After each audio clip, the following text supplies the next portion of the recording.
already with us? Let's hope. Yeah, Should she I is. be somewhere here just to be caught by the camera? Yeah, why not? Yeah. Yeah, they, Okay. Just I will sit and then I go. the cameras are all over. Okay. So, but That's okay. scary. Now they're very flexible. Let's put it that way. Hello. Okay. Good afternoon, and okay, thank you for the invitation. Sometimes being an academic, after all the complaint, gives you extraordinary gifts and opportunities, and this is one of them, because I have being able to present, to introduce to you Professor Jocelyn Burnell is one of the highest honors I might have. Professor Jocelyn Burnell she's an astrophysicist from the Oxford University and one of the most prominent scientists of the 20th century. Professor Burnell paved the way for a new branch of astronomy with her discovery of pulsars while she was a graduate student at Cambridge in 1967. Her discovery allows scientists to test some of the most fundamental theories in physics. This discovery was the subject of the physics Nobel in 1974 that was awarded to her male collaborators. In 2018, she receives a special breakthrough prize in fundamental physics based on not just her scientific discovery, but also, and I quote, her lifetime of inspiring scientific leadership. She donated the Millionaire Prize to a charity in the UK whose mission is to support physics graduate students from underrepresented groups. In several interviews, Professor Burnell has candidly spoken about her experience of being a minority in Cambridge University, not just because of her gender, but also because of social capital. How she needed to work harder than the rest to prove herself and others she was sure at the moment that she was admitted at the university by mistake. So even Professor Burnell is used to suffer from imposter syndrome. And she also tells in the interviews about how hard it was to live the life of a wife and a mother while doing science. Not because of the double burden, or not just because of that, but because of the social representations of you women in the labor market and in the lab. Her journey was not the saga of a hero, but a realistic approach to the challenges that many women have today to have a career in sciences. Nicholas Sunstead, an astronomer from Texas University, praised her, and I will cite, throughout her life as a scientist, she was placed herself above the Nobel Prize controversy, and instead worked tirelessly in science, public service, and education. In his words, Professor Burnell has done more to advance science across the three pillars of academics, research, teaching, and service that almost any other living scientist. Professor Burnell, we speak today about gender diversity in astronomy, a topic she has been consistently addressing as a major challenge to the progress of science at large. Without further ado, I have the honor to introduce you to Professor Jocelyn Burnell as the first keynote speaker of this event. Thank you very much. Professor Burnell, the floor is yours. Thank you very much. Let me see if I can get my PowerPoint up to show you.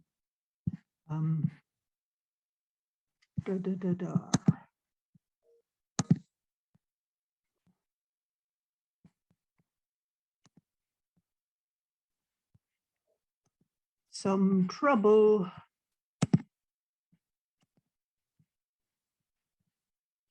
Screen.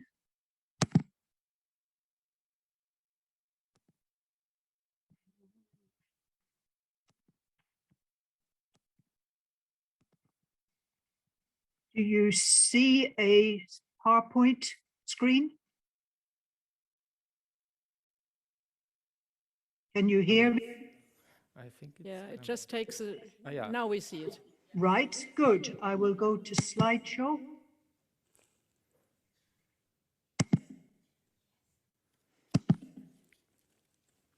being very slow. I'm sorry. Yeah. Excellent. Thank you for the opportunity to be with you. I have never attended a conference like this before, and already I'm feeling my brain is stretched. I want to talk about in astronomy, gender diversity in astronomy today. I'm going to say a little bit about a particular woman, Caroline Herschel. She came from Hanover, so I thought that would be appropriate. And then I will talk about women in the International Astronomical Union, women astronomers worldwide, and conclude with a few reflections. But first of all, Caroline Herschel. She was born in Hanover in 1750. She died back in Germany at the ripe old age of 98. She spent a lot of her life in Britain. She lived in Bath and near Windsor, both in the south of England. And at age 78, she became the first woman to be awarded a gold medal by the Royal Astronomical Society in the UK. She was born into a family of military musicians. Her father and many of her brothers became military musicians. Her mother could neither read nor write. Caroline learnt to read and write and served as her mother's amanuensis, writing letters for her mother, reading things to her mother. But still her mother did not see why girls should have an education. Caroline had typhus as a child, and this limited her growth. And as an adult, she was 1 meter, 30 centimeters tall, which is really very, very small.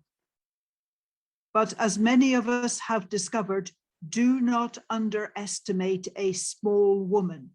Just because they're small, they're usually big in many other ways.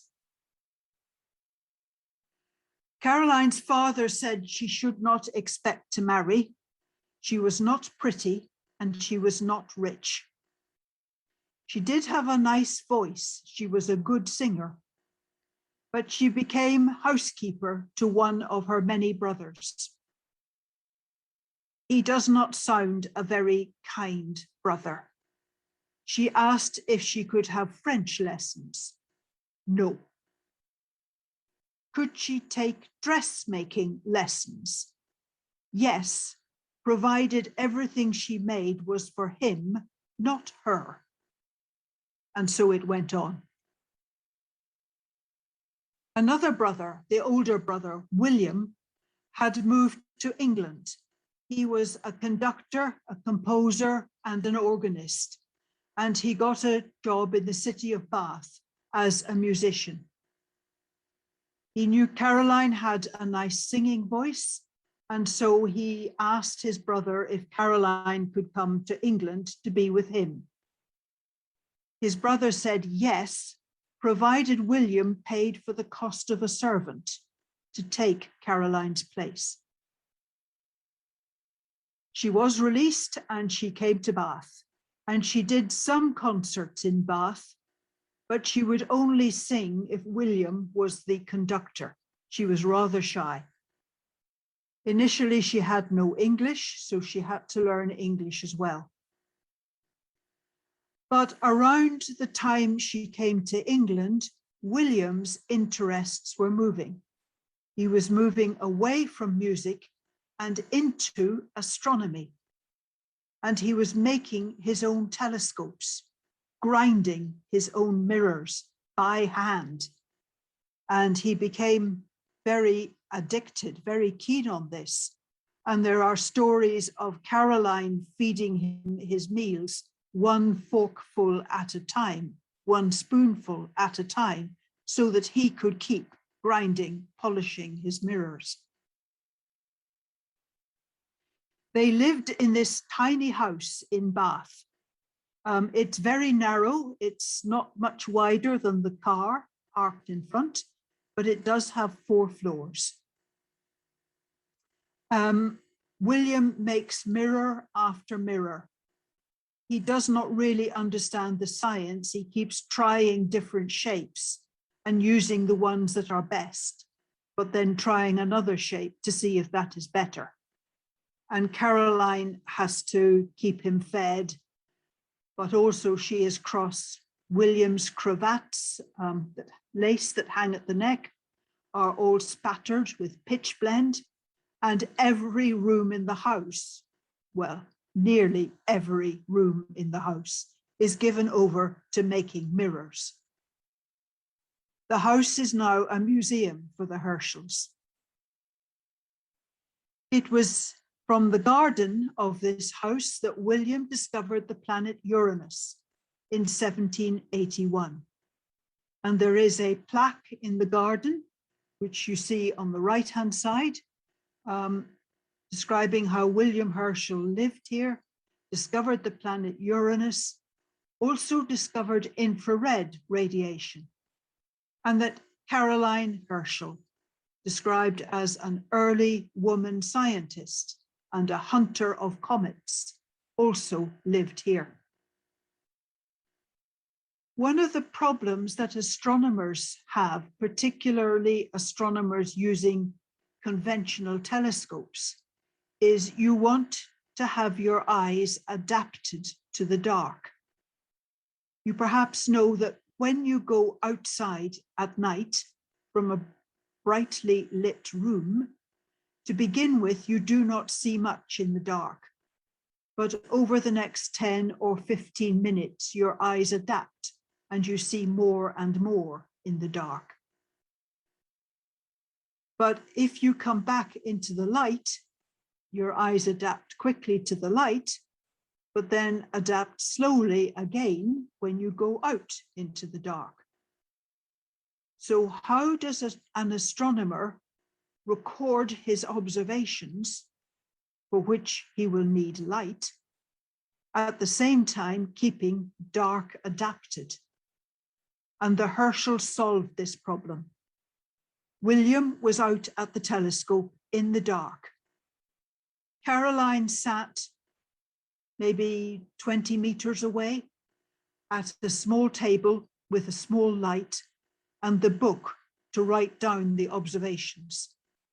And William at the telescope would watch the star, and as the star passed through the center of the telescope, he'd call, "Now!" And Caroline would write down the time and the star. This was very efficient, particularly for those days, and they did a lot of very good work together. More recently, the Astronomical Society, the Amateur Astronomical Society in Bath, decided to see if they could find Uranus using William Herschel's telescope, which they have in the house. Unfortunately, behind the garden, there is a supermarket car park. And the supermarket car park has a lot of lights, of course. So this made it very difficult to find Uranus. But a colleague from the Astronomical Society with some modern binoculars could find Uranus. So he located Uranus and then took a pointer, and a pointer light like we use in lectures, and shone it in the direction of Uranus. And with that guide, with William Herschel's old telescope, they could see Uranus. So they started their observations here in this little garden in Bath. Then King George I, who was one of the Hanoverian kings of Britain, was appointed the king's astronomer. And the king wanted William Herschel to be closer to the king's place in Windsor. So they moved to a town called Datchet, which is near Windsor. And they set up their observing there, and they did a lot of work there. So Caroline is assisting with the observing every night, recording the data in the book for William. During the daytime, she sorts out the data, reduces the observations, and she prepares the material for publication. She teaches herself geometry and calculus by asking William questions over breakfast after observing. And also during the day, she runs the house because she's the housekeeper. I don't know when she slept. I think she maybe did not sleep much. She also got to know the telescopes very well. One of the reasons that King George wanted them close to Windsor and wanted their telescopes close to Windsor was so that he, King George, could show his visitors the telescopes. You know how it is when you have visitors. Sometimes you wonder, what shall we do for these visitors? What shall we do with these visitors? Well, King George would call for the carriage. They would all get into the carriage and the horses would trot them round to the telescopes owned by William. If William was away, Caroline showed the royal guests the telescopes, and it was clear that she knew them every bit as well as William. And their guest book makes fantastic reading because there were all these distinguished and maybe other royal visitors. William had to travel sometimes, he would be away, and he gave Caroline a telescope of her own for her to use when he was away. It was a slightly different telescope in that it could observe quite a big patch of sky. It had what we call a wider field of view.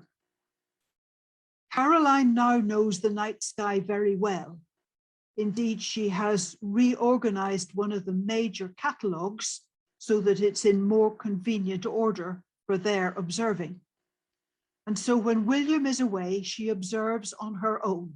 She explores the night sky with her own telescope.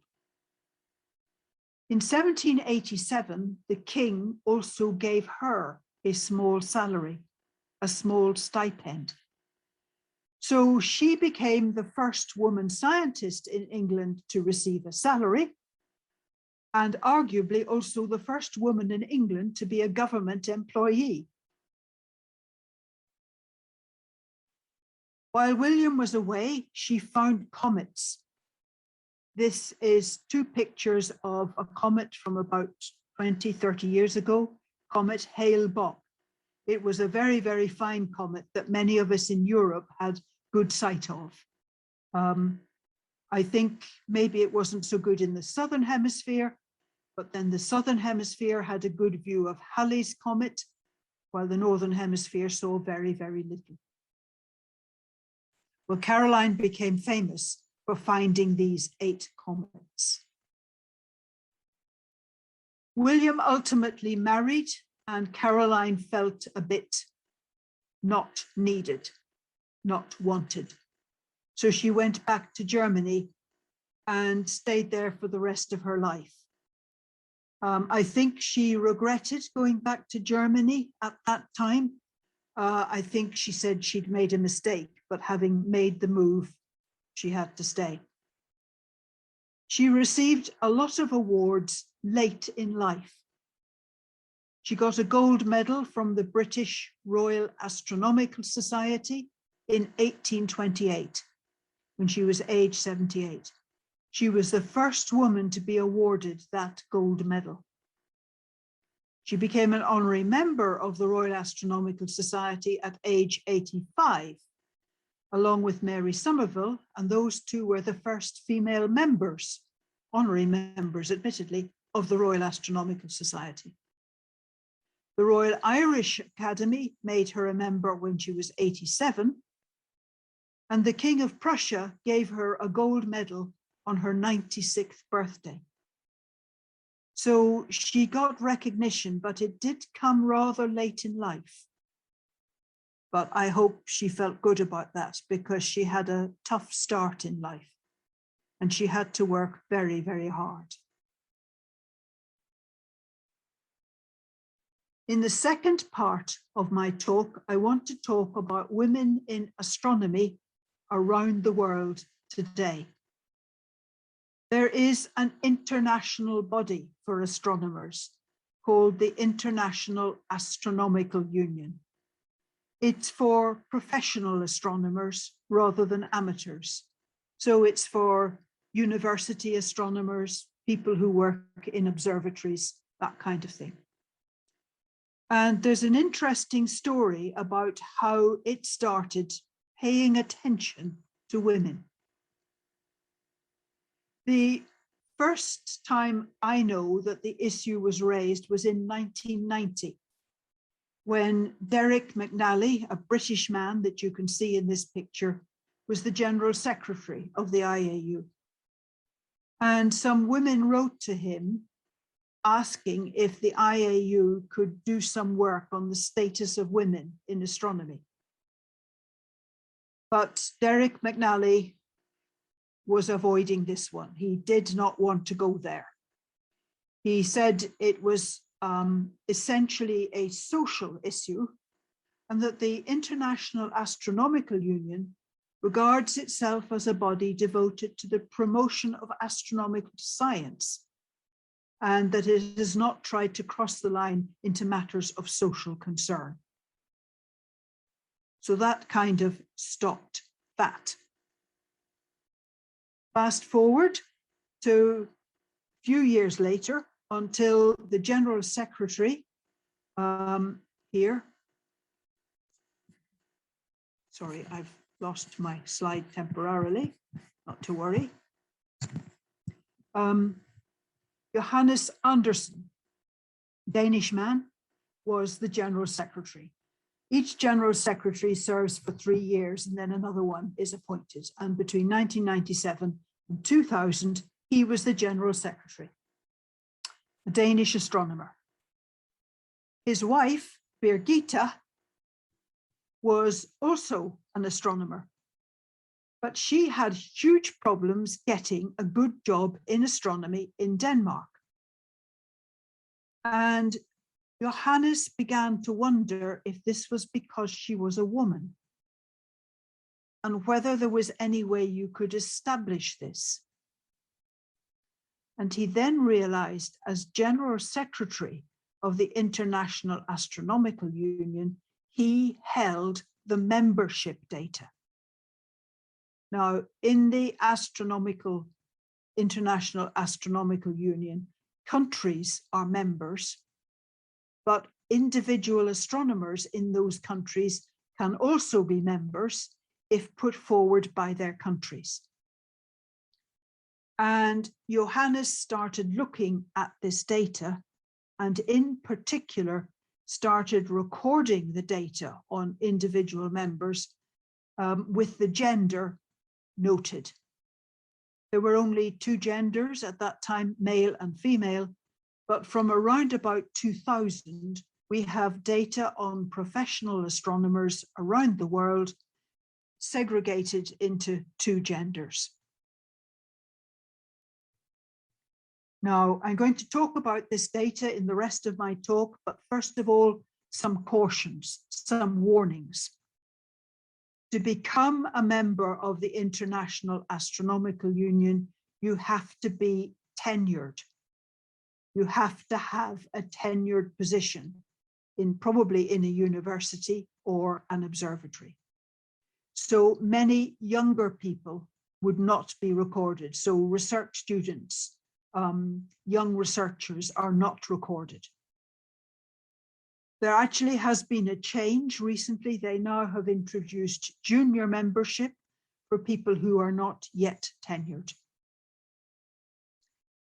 Another caution, you have to be nominated by your country's professional astronomical society. In our case, in Britain, it's called the Royal Astronomical Society. And this is a filter, and it can be a male-dominated filter. So women may be more often overlooked. The International Astronomical Union publishes their membership data, at least publishes the numbers. And this is the website where you can find it. And it's from that website that I've been collecting the data that I'm going to give you. So the most recent data I have is last year, middle of last year, June 2020. I've looked at countries with more than 200 astronomers so that the root N errors are not too large. And I list here the percentage of astronomers who are female in each of those countries. And I list them in descending order. So Italy has the highest fraction of astronomers who are female, 28%. France next, Brazil next, Spain, Russian Federation. The world average in 2020 of female astronomers was 19%, less than 1 in 5. Sitting on the world average are Netherlands and Australia. And below the world average, USA, Canada, India, China, Germany, UK, Japan. There are, of course, other countries in the world, but they do not have more than 200 astronomers in membership. So I have not looked at them. Perhaps no surprise that Japan is bottom of the list. USA has a huge membership. About a quarter of all the members are USA. So USA almost defines the average, except it falls below the average, which is quite clever of the USA. The English-speaking countries do not do very well.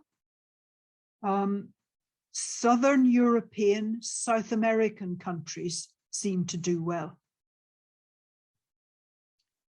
Going back, oh no, sorry.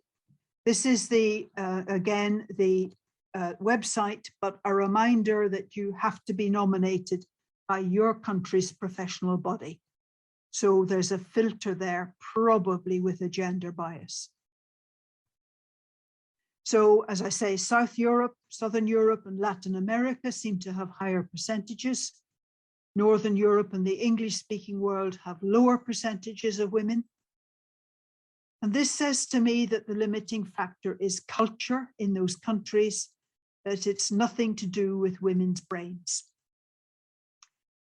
I understand there's a similar distribution worldwide for both physics and mathematics, but I don't believe either of those disciplines collect the data in the way the astronomers do. So what might be the cultural factors? Well, men might be in other subjects which are seen as more prestigious. In many countries, engineering, for example, is more prestigious. This would leave some space in astronomy for women to advance.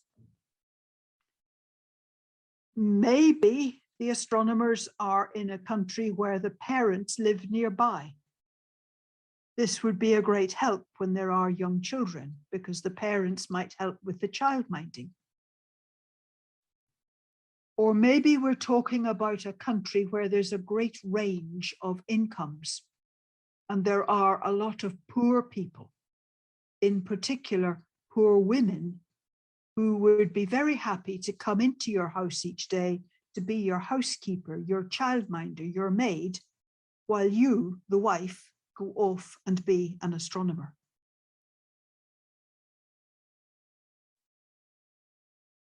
Let's track back over the years. Going back a year or two to about 2019, the world average is now only 17% as opposed to 19%. Again, it's Southern European, South America, The English-speaking countries are all below the world average. Germany is low. Watch Netherlands. That's an interesting one, particularly if I go back a couple of slides. India and Japan, perhaps not surprising, but just here's Netherlands. Whoops, sorry, wrong way. Right, I'm going back. Netherlands was 11% in 2019. Netherlands is 19% in 2020. They've had a campaign. They've been allowed to make women-only appointments for a limited period of time, and it's made a difference. Going back even further, this is about 2010. The world average is 15% female. I think this is probably for countries, yes, with more than 100 members. The membership was fewer overall. But again, here's Argentina, here's Brazil, South America, here's France and Spain, all up high. Here's Germany, India, Japan low, Netherlands still low, UK low, USA low. Still a similar pattern. 2005, going back a long way, here I've been looking at countries with more than 50 members. The world average is 13%. Still down bottom, India, Japan, Korea, Germany. Netherlands is very low. It was worse than the United Kingdom, which is saying something. UK was in at 10%, USA at 10.5%. So, sorry, my slides keep clicking on. Right. I think that's probably as much as I want to say about those slides, that data. We can see patterns emerging quite definitely, but we can also see the numbers gradually ramping up, and the UK ramping up slower than the rest of the world. This demonstrates the UK position. In 2005, the UK provided 10% of the female, wait a minute.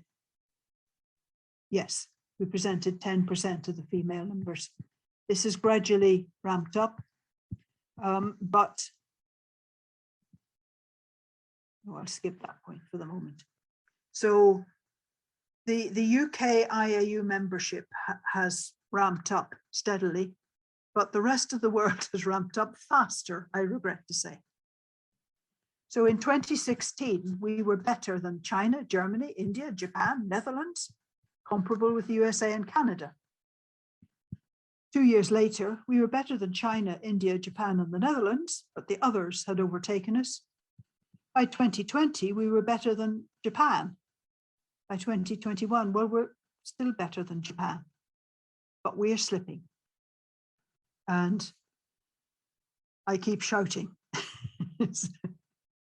And I may need to keep shouting.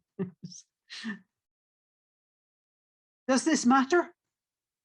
I think it does matter, partly on the grounds of justice, but actually there's very good evidence from the USA. McKinsey, big management consultant company in the USA, has established that in industry, companies that have the most diverse, meaning gender or ethnicity, the most diverse executive and board are more robust, more flexible, and more successful than companies that are less diverse. If that's true in business and industry, might it not also be true in research, in academia? I think it would. I think this is one of the strongest arguments there is, that we should have a more diverse community in academia. However, to return to the International Astronomical Union, which has just turned 100, the first ever female secretary, Teresa Lago on the left, and the first ever female president, Evine van Dijk from the Netherlands on the right, have just completed their terms of office. So the International Astronomical Union itself, there's a quiet revolution going on, even if it's not happening in Britain. Thank you for your interest and your attention.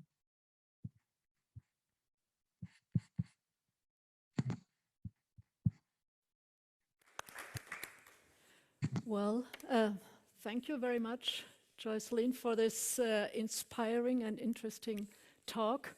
And let me just add, it's not much better in many of the social sciences and humanities. Well, I would like to moderate now the discussion and the questions, and I think we all have to learn a little bit how to do this in this format that's new to all of us. So I would probably first like to ask the audience if they have comments or questions. Then we'll hand you the microphone, and then we might see whether there are also questions or comments from those who are participating online. Yes, where's Aline? Can you provide the microphone? Because otherwise people in the Zoom meeting don't hear you. Thank you very much. My name is Marina de Recht. I'm from the Vrije Universiteit Amsterdam. I'm an anthropologist, but I have been in touch during your lecture with my nephew, who's 21 years old, and he studies astronomy. And I sent him some slides. I'm from the Netherlands, and he was shocked. But he said that during his bachelor degree graduation, which was just in June, half of the students were female. So that's really, I mean, I'm a little bit more optimistic now. And thank you very much for the lecture. That Thank was you. just a little bit positive note, maybe next generation. If there is no direct question, I would like to put myself on the list. And I have two questions, one easier, the other one probably not as easy. The first one is I'm a historian, so I'm very much interested in Caroline Herschel, and I would just like to know, did you keep a diary, or where did you get the information, for example, on her life and on her tasks that she performed, not only with her brother William, but even before? And I assume also that there is a good biography, but I would just like to know about the sources.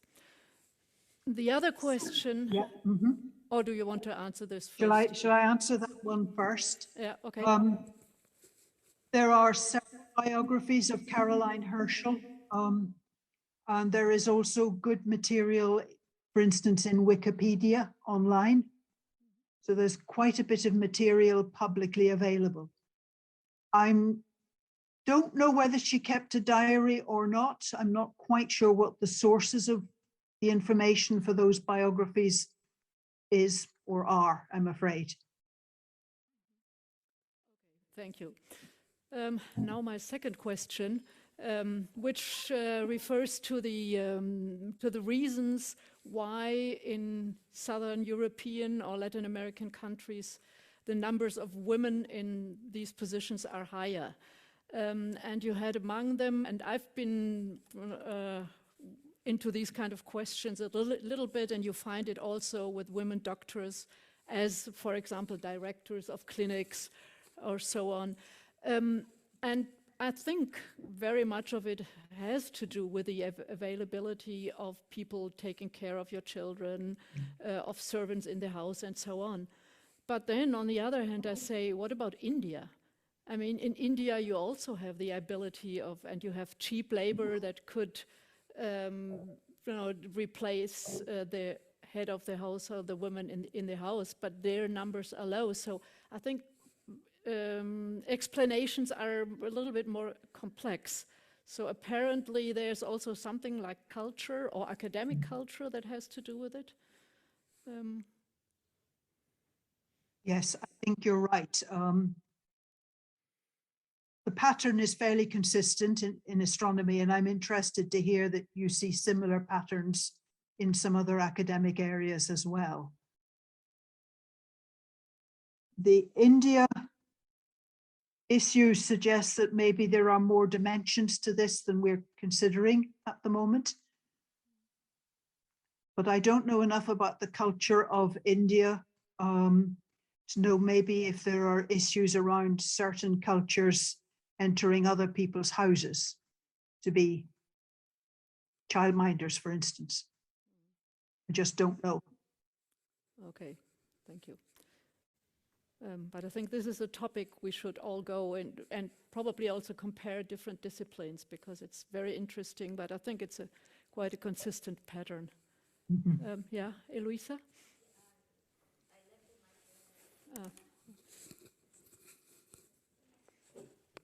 I mean,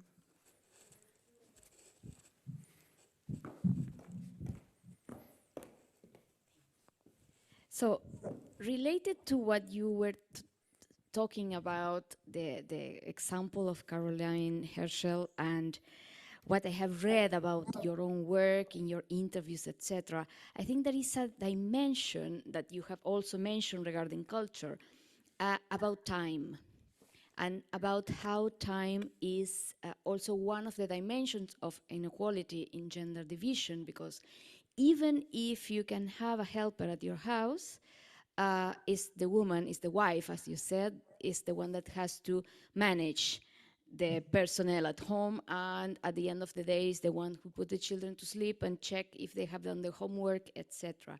So my question is, how do you see that? Of course, in the context that you know, that is the UK, about how today, after having you as a role model for astronomers and in the STEM in the UK, how you are observing that for the younger generations in terms of the division of labor, but basically in the different allocations of time for scholars, and how this different allocation of time perhaps is not considered when we are going to, for example, ask for grants or promotion, etc. I mean, one thing is the maternal leave, but the everyday running of the errands of the house are also part of the double burden that women have to deal with. Thank you. That has become particularly clear during the COVID pandemic and the lockdown, when the children were working at home on their schoolwork and the husband and the wife were also at home. It's clear that in British culture, women's careers have been held back more by the pandemic arrangements than have men's careers, because the women have felt the need to make sure that the children are helped with their homework or whatever. I don't know how we're going to take account of this in the near future, thinking about academia. So promotion cases for young men and young women over the next 10 years, maybe. The women's cases will be more damaged by COVID than the men's cases. How much will the law allow us to compensate for that? I don't know. I think COVID and everybody working from home has highlighted exactly what you're talking about and made it much, much more visible. But how we handle that, how we compensate, I haven't heard any discussion of that yet, but it will. okay, thank you. Yeah, there are more. Okay. Hello, hi. My name is Rajiv Parker from India. I had the feeling that sciences, at least in, when I was studying in school, which was way back from 1959 to 72, most of the boys went to the sciences, and very few girls did science. They did what we call the arts or humanities. Yeah.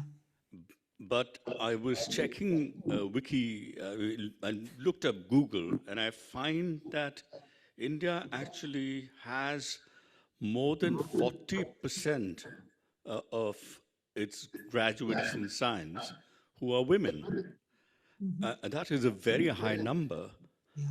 However, only 14% of them actually become professional scientists, engineers, and technologists. So this is news to me. There are lots of women who are women graduates, a lot of women who are science graduates. However, not many of them actually go on to become professional scientists. So I don't have an explanation for it, but I thought I'll share these figures. Yeah, thank you. First Wiebke Keim and then Sergio. Yeah, I saw, but Yeah, thank you for those figures for India. I would assume for Germany it is not fundamentally different, the figures. And I would like to get back to the courses because I think it's a very important debate we're having here. I'm myself a German researcher with 3 kids, and I moved to France at some stage in my career. And it was a huge difference between the 2 systems in terms of childcare. So I still live on the German side of the border, but work on the French side of the border, which sometimes becomes complicated because, and that's one of the big reasons why France, I think, figures rather well in your statistics. There's a huge, enormous public support system of childcare. From 7 in the morning to 7 in the evening, you can get rid of your kids, even if they are sick. So for female careers, it's perfect. Are the kids happy with that? That's a different question. So apart from having your parents or your mother close by to take care of the kids, which is probably Italy and Spain are usually described as family-based welfare systems, I assume that would be part of the explanation, or having cheap labor available, which is maybe a reason in Brazil, which also figures well. The state facilities for childcare, as in France, are certainly important. In any of the cases, the question is never whether the father could take care of the kids, which is also part of the explanation. I mean, why are so many men in? Because that question is never on the agenda, actually. Thank you. Thank you for that data. That's really interesting. now here's Sergio.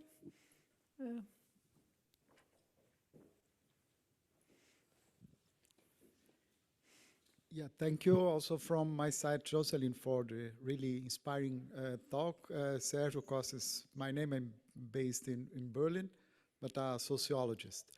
And I understand the discussion on the structural factors that prevent women to have positions in sciences. But I think there is also internal factors in science, in institutions, which also, you mentioned this quite briefly in your talk, so the instruments for excluding women from certain positions. And what I'd like you to perhaps talk about, what kind of instruments in the everyday life of institutions, in your case, you think that prevent women from having prestigious positions in sciences? And if also perhaps if you have observed during your career important transformations in somehow breaking these power structures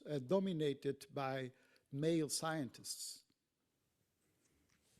Thank you. There's a lot in that question, and there's a risk that I talk for another 40 minutes.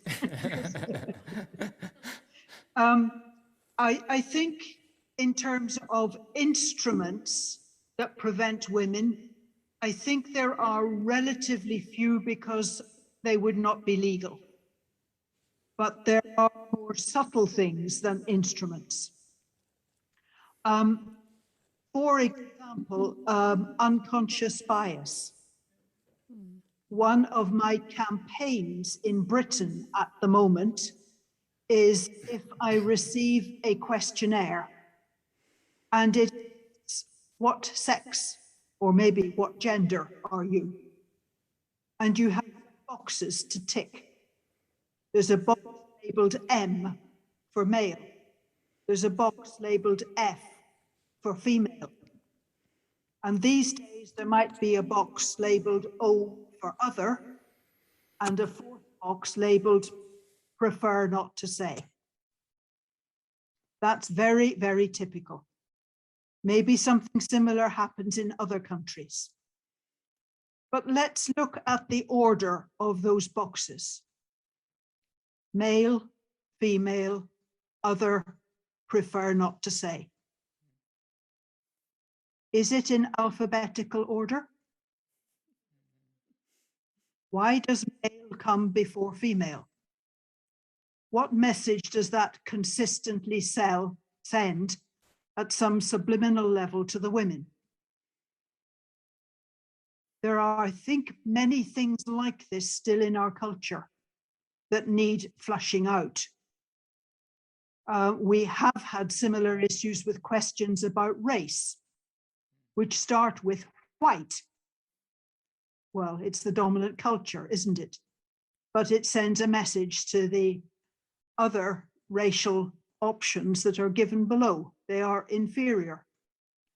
So I suspect we have a lot of subtle but consistent messages that tell women that they're second class and tell Black women that they're third class, for example. And until we identify these and get them sorted out, there's a limit to what we will achieve. I think now there are relatively few instruments in Britain that would actively prevent women. Childcare is a big issue, and universities will advertise that they have childcare, but you look into it and you find they haven't anywhere near enough childcare places to meet the demand. So there are issues like that that need flushing out. Things are not yet fully thought through, I think is what that's saying. Beyond that, I'm not sure that I can identify things of the kind that you're talking about, I'm afraid. But maybe other people can, and maybe over the meeting, other people will come up with things that maybe are instruments that prevent women from advancing. Okay, thank you, Jocelyn. I think this unconscious bias is a very important issue. Yeah. Okay, yeah, you can give then Claudio, and then at a certain point we should also go to the chat, because I think Farid is also, yeah, Farid is also raising his hand, and Rhoda. yeah, shall we probably make a little break with here, because we have many questions now, and then give word to people in the Zoom chat, and then we can come back with questions from Claudio and from you. Okay, how do we do this? The technicians, can you give the word to Farid and to Rhoda? Yeah. Okay. No, I think that the technicians have to do it. Or can I, Aline? Okay. Yeah, Farid, I think you can. Okay, can you hear me? Yes. I can, yep. All right, very good. Thank you. Yes, Professor Burnell, thank you very much for your talk. As I think has already been stated, we have similar problems in the humanities and social sciences. But my question is very short and very simple. Beyond the issue of greater participation of women in science as scientists, do you think that if there were more women in science, that the nature of science itself would change? You know, I've some time ago it was said that if there were more women leaders, political leaders, there would be less corruption in the world. So my question is, do you think, for example, if Oppenheimer was a woman, if the scientists who created the atom bomb were women, would there have been a different result? Would there have been more resistance against the use of the bomb against on human beings and that kind of thing? Would science be better if women were more in charge? Thank you. One of the issues for those of us who are in the minority, in this case, women in science, is to what extent have we been acculturated to conform as far as possible to the male model? Are we still female, basically? And I'm not sure I know the answer to that particular one. I think if there were more women in science, a lot more women in science, there might, for instance, be less bullying. I think younger students, postdocs, come under a lot of pressure to produce results tomorrow, kind of thing. And I think the interaction between might be better if there were more women. But I don't want to imply it's entirely the fault of the men. To some extent, it's the fault of the funders, the people who provide the money, who have made things very competitive. For my money, it's the competitiveness that's the issue, because that doesn't always bring out the best in people. Whether there would be less corruption, will have been less corruption in the world. Again, I think it depends how many women you get in.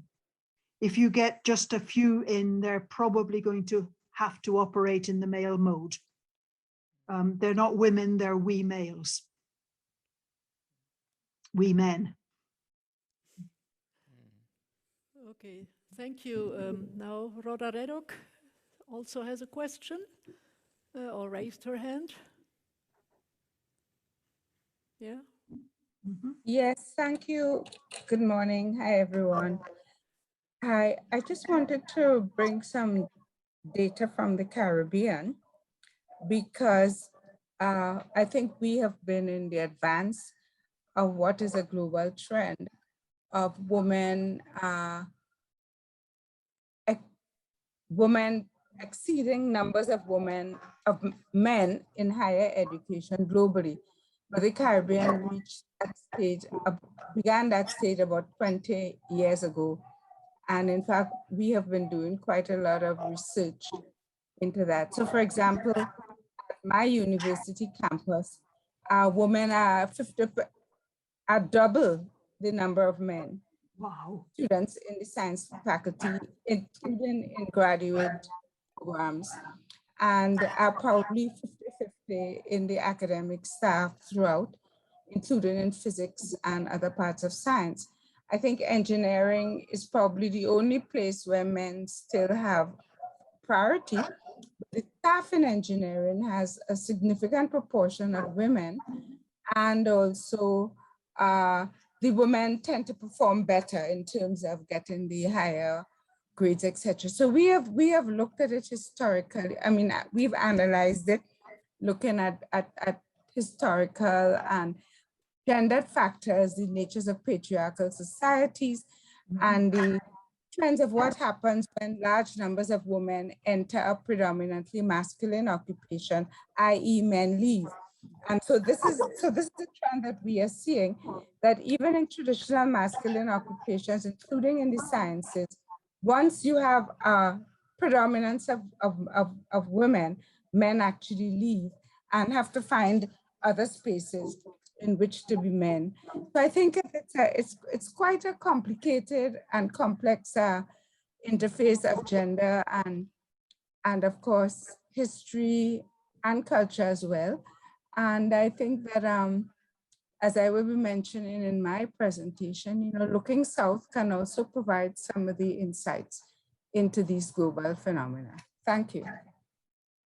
That's really interesting. Thank you.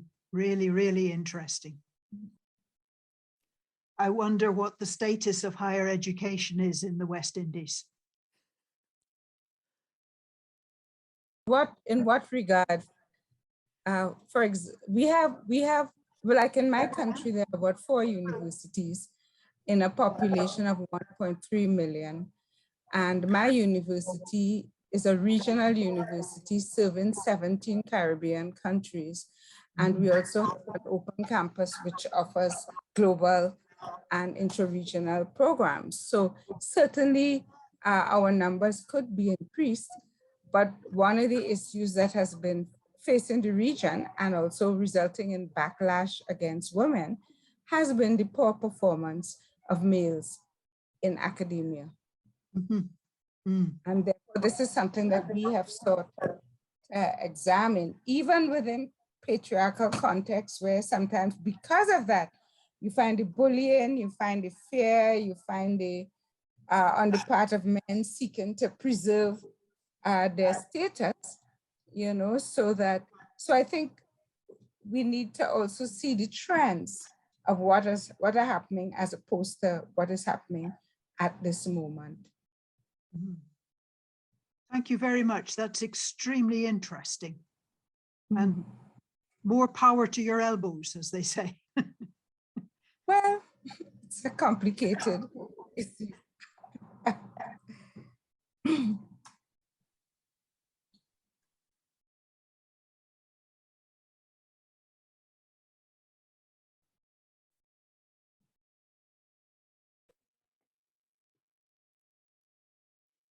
Have we lost contact? Could you comment on how basic education physics teachers from countries traditionally with little investment in education can encourage girls to pursue science careers in the exact sciences? Sorry, I couldn't hear the first part of that question. There was too low a volume. Okay, I'll read it again. First of all, there's thank you for the wonderful presentation. But then could you comment on how basic education physics teachers from countries traditionally with little investment in education can encourage girls to pursue science careers in the exact sciences? Right, I don't know how widespread is the Girl Guide movement. There may be something equivalent to Girl Guides in many countries. One of the things that's been very successful in this country is a badge for Girl Guides, anything from about age 8 to 15, a badge that says, I am a physicist. And for this badge, they have to undertake an investigation of some sort. They decide what. They undertake the investigation, they reach a conclusion, and they have to present the results of their investigation to the other Girl Guides.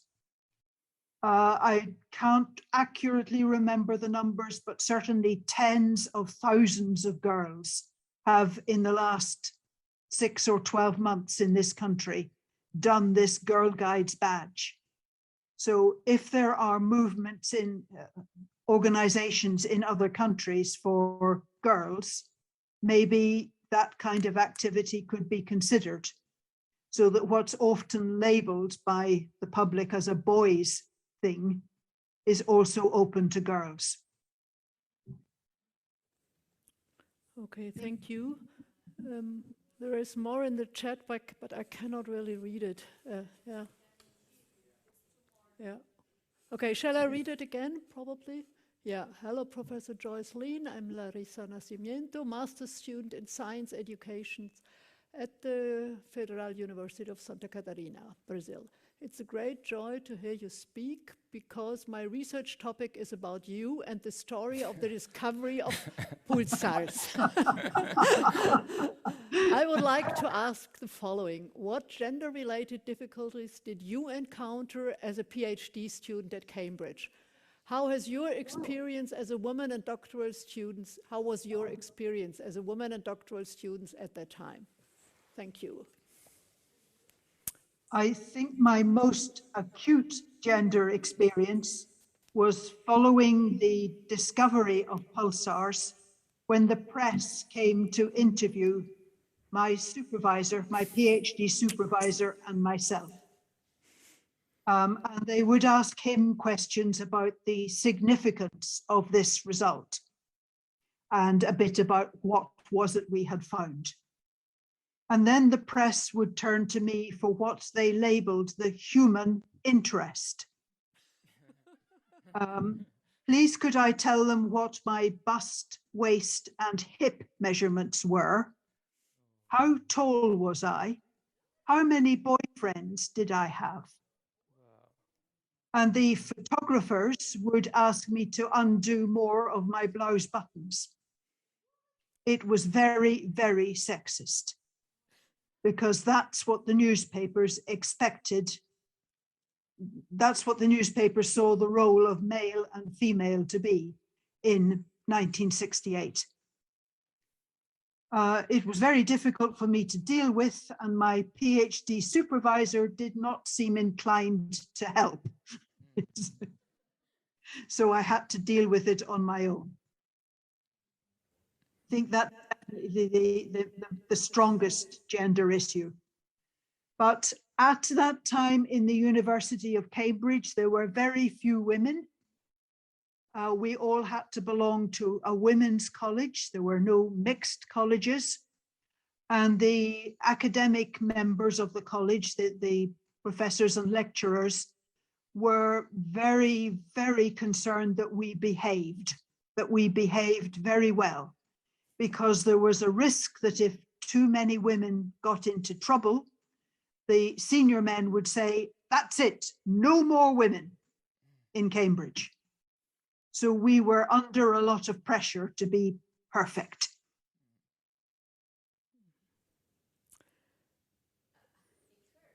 Yeah.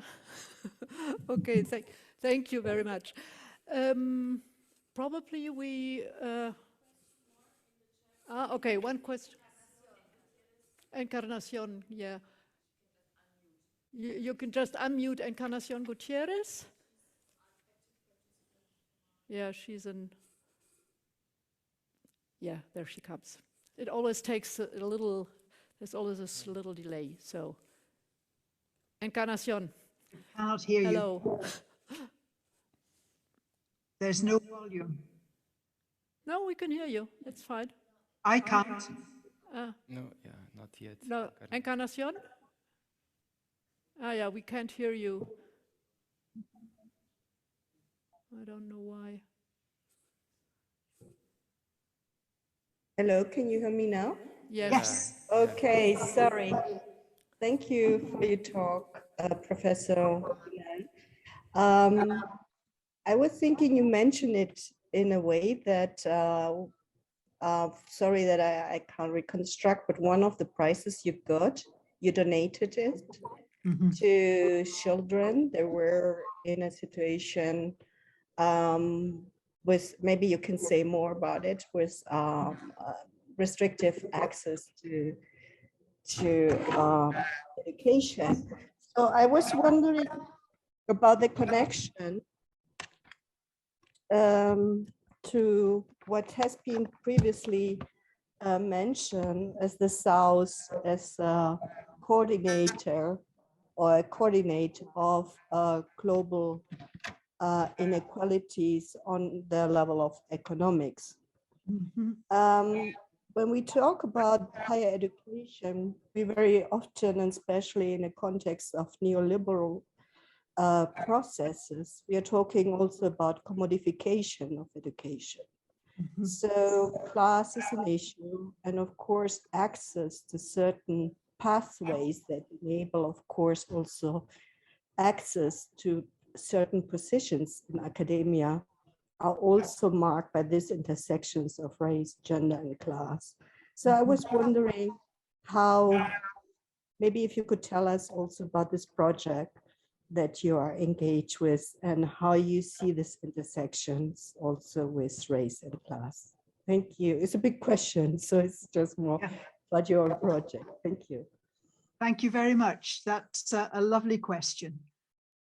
I think one of the major factors in my discovery of these particular stars as a graduate student was that I felt I was in a minority and I felt insecure. Until I became a graduate student in Cambridge, my education, all my experience had been in remote parts of the country, in the provinces, in the parts of the country that Cambridge would look down on. Cambridge is very elite. Everywhere else is not. And I was coming from non-elite into a very elite place. added to which there were very few women, as I've already said, and the women that there were had to be super women. But we have a name now for this inferiority complex. And I now recognize that I was suffering from this. And my solution was to work very, very hard. I was sure they had made a mistake admitting me. I suspected they would discover their mistake and they would throw me out. And I thought, I will work my very hardest so that when they throw me out, I will know I've done my best. I need not have a guilty conscience. I have tried my hardest and I just was not good enough. So they threw me out. So that was really mainly because of the intersection of my gender. So a little bit, it was an intersection, I suppose you would call it class. I came from the outer edge of the British Isles. I'm half heathen. I'm not civilized. So I was working very, very hard, very, very thoroughly. And that's how I noticed this curious signal that turned out to be the pulsars. When I won the big breakthrough prize, perhaps 10 years ago, it was $3 million US. I decided I would give the money to fund PhD students, doctoral students, who were from groups that you do not normally find in physics.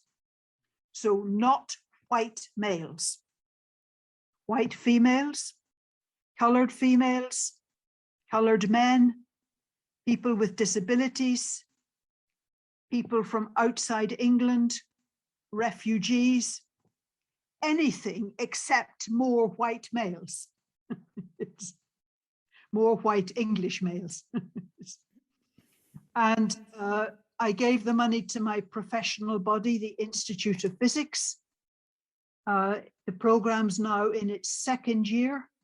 They funded 4 students the first year. This year they have funded 8 students. And most of them are women, but they're not all women. They are not all white women. And one is a student with a severe mental disability. So it's increasing diversity in physics. I hope.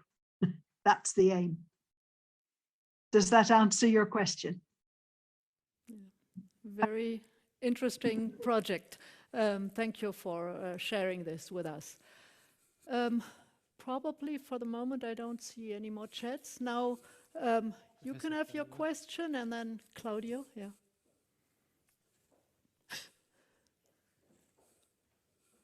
Yeah, now you'll get 2 microphones. Choose. Oh, actually, I wasn't going to ask. Yeah, it works. It's working. Yeah, I wasn't going to ask a question. I was actually going to respond. Yeah. And I think some of what Professor Burnell said confirmed, what I was going to say, that we need to pay attention to the atmosphere in which people learn, in which they work. Because as a teacher, especially as a male teacher, you always have to remind yourself how those gender dynamics impose themselves in class and sometimes cost you your best female students if you are not paying attention. Yeah. And I'm saying that when you go to work, when you go to meetings and so on and so forth, you need to do a lot more than just, oh, I'm going to recommend this person. You need to catch body languages, of the kind that the professor just described, so that your students, your junior faculty, don't go through that. And I have, I don't know what you call those kinds of stories. The woman who won, the Canadian professor, who won the Nobel Prize, I think for physics, 2 years ago. Yes. While she was still an associate professor. And I keep telling everybody, because I'm chair of my department now, I would not have wished to be that person's chair of department. Because how could you have missed your colleague doing Nobel Prize work?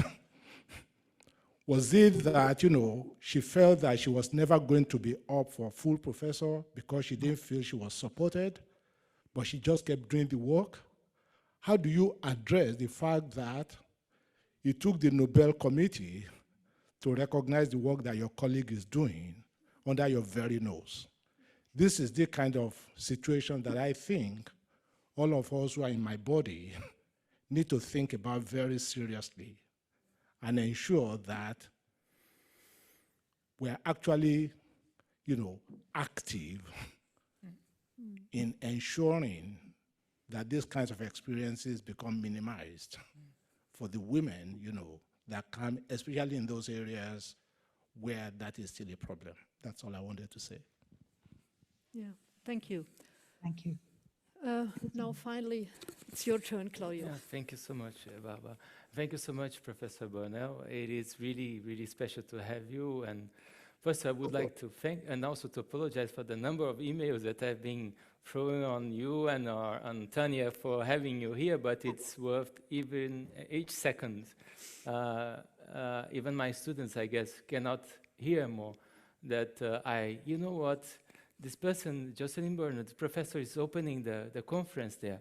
For the last 2 years, I've been telling them, and then I think they all also are now realizing how special it was for me to work on this project. Another dimension of inequality within science that you mentioned through the experience of Caroline Herschel was that she was a maidservant. Re-scrutinizing the histories of science in the periphery keep telling us that non-white people have, in many cases, worked as informants, if not as specimens, for researchers that were coming from elsewhere. And even if the statistics for South America tend to be positive, probably there is someone else working behind the scene which would never probably have the chance of climbing up as Caroline had the chance against all the prejudice and problems because of racial prejudice or class, as you mentioned, biases, if not caste or other aspects. How would you, in your project for introducing diversity within astronomy and physics, see the combination of reviewing histories as a way of retackling with the diversity in science, and also how to work with those who did not have the chance of reaching the shores of the academia for that regard? How do you see this working in your project?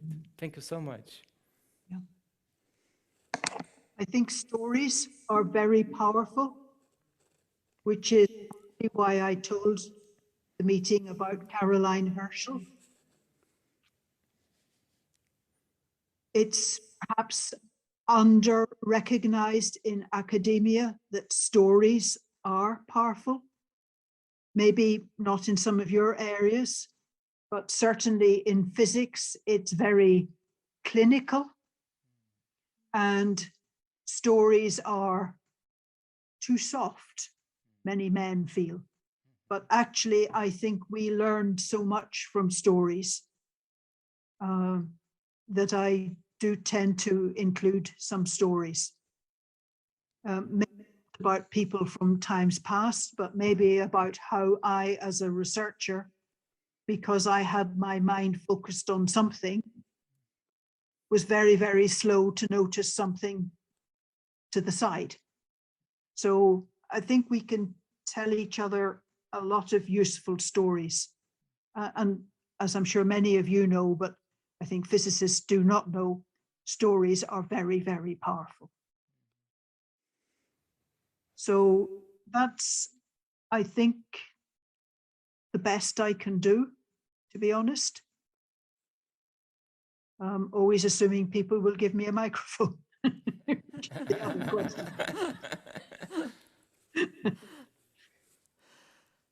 Okay, thank you. Yeah, there's one more question.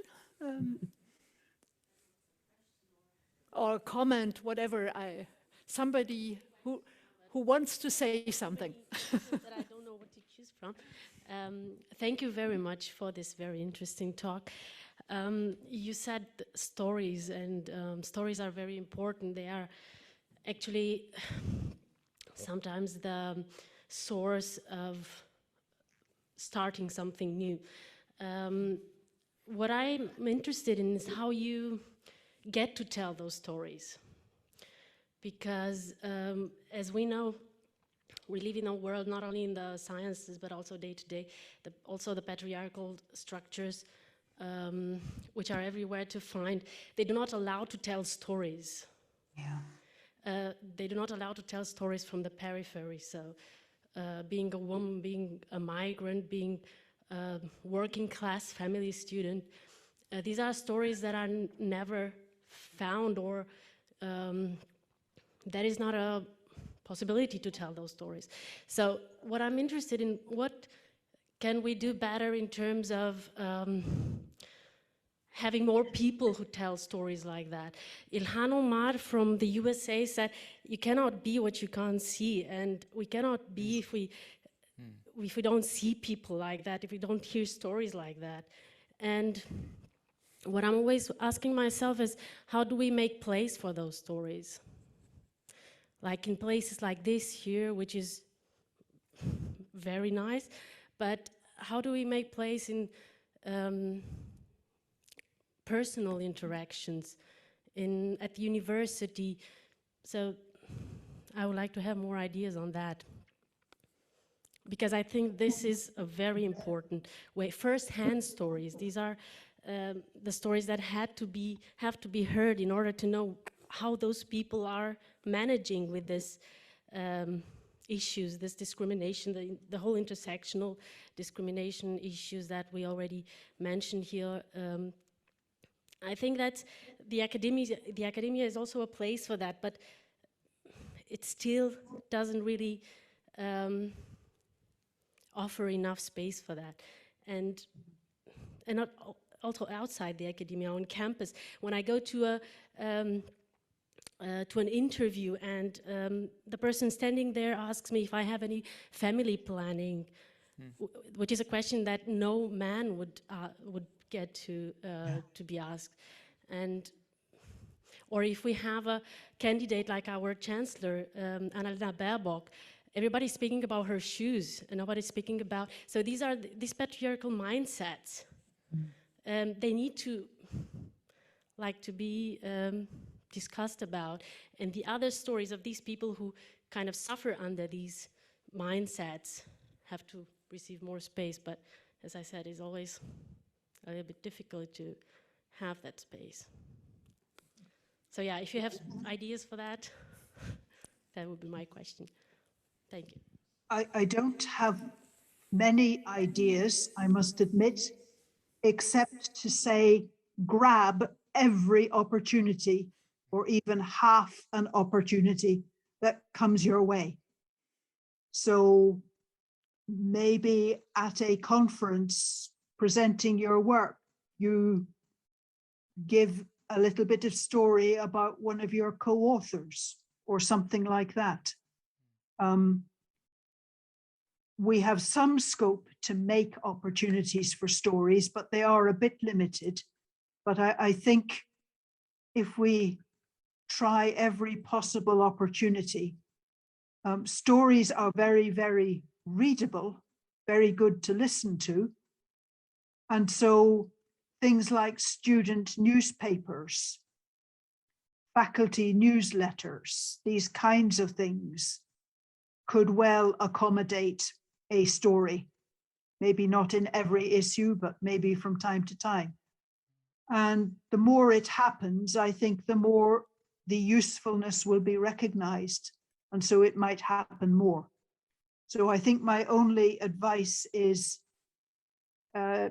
say yes to every opportunity. Try and bend every opportunity to include a bit of story.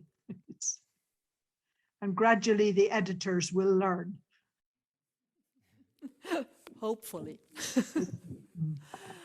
Okay, for the moment, I don't see any more hands raised up. And also, we've already talked with you for quite a while, so we also don't want to abuse your time.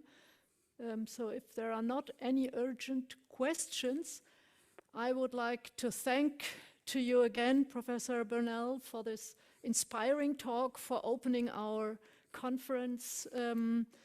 And I think we already delved directly into many of the issues we will be talking about over the next 2 days, be it gender, be it class, race, geographical situation, not only north-south, but also the outer British Isles. So I think we've had a really good introduction to our topic. Also, I'm glad that Technic worked. Thanks very much to our technicians. It really went smoothly, and I hope it will go on this way. So for the moment, thank you very much. Also to those of you who are listening only via Zoom. The rest of us now will have the pleasure to go upstairs, have dinner, and continue telling stories. And I think dinner always is a very good possibility. Thank you. So goodbye to you online, and hopefully see many of you tomorrow. And we can, yeah, thanks to the rest of you. Okay. Very